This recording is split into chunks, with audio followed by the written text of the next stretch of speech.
Au Japon, le 60e anniversaire est une étape importante de la vie car atteindre son Kanreki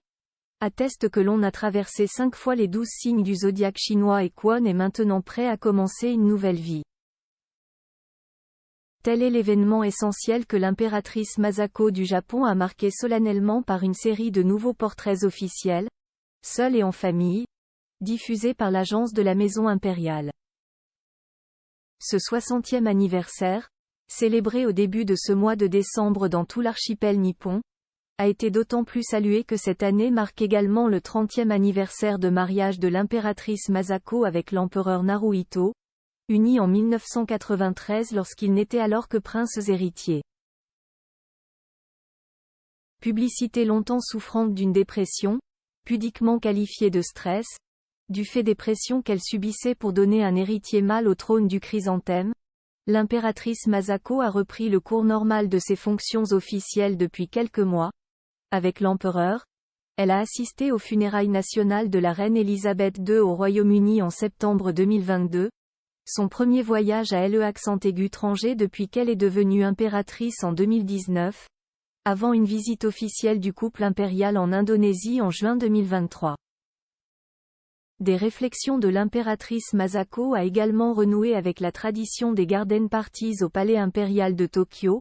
interrompue pendant la Covid, et elle a effectué dans le même temps des déplacements dans tout le pays. Alors que l'impératrice passe un cap de sa vie, son 60e anniversaire, la très puissante agence de la maison impériale a publié quelques pensées et réflexions de l'impératrice, et qu'elle a bien voulu partager avec le public. Ainsi, à propos de ses voyages dans diverses régions du Japon, elle écrit « En visitant les régions locales, j'ai pu découvrir les caractéristiques uniques de chaque région et cela m'a rappelé la richesse de la nature, du climat, de l'histoire et de la culture de notre pays. J'ai été profondément ému par l'accueil qui m'a été réservé. J'ai ressenti une profonde gratitude pour l'accueil chaleureux que j'ai reçu de tant de personnes partout où je suis allé, et pour l'opportunité d'entendre directement diverses personnes à chaque endroit, écrit-elle dans un texte où chaque mot est pesé, et, finalement, disent-ils de bienveillantes banalités. Mais, au-delà de l'intérêt relatif du propos, ce texte témoigne de la volonté de l'impératrice d'exprimer à quel point elle chérit les interactions directes avec le peuple japonais, elle qui en a été si longtemps privée. À cette occasion, elle a voulu rappeler que le lien entre la famille impériale et le peuple faisait partie du caractère national intrinsèque du Japon. Mais, sortant quelque peu de son silence, l'impératrice n'a pas occulté la traversée de ses problèmes de santé, évoquant sa volonté de continuer à marcher vers l'avenir. J'ai une profonde gratitude envers tous ceux qui ont pris soin de moi, à commencer par mes parents, qui m'ont élevé avec amour, a notamment déclaré l'impératrice, avant d'évoquer certains des moments les plus difficiles qui lui ont causé un choc et un chagrin profond, comme le grand tremblement de terre de Kobe, 1995, et le tremblement de terre de 2011 suivi d'un tsunami. Elle a également déploré les nombreuses vies que les guerres ont détruites dans le monde,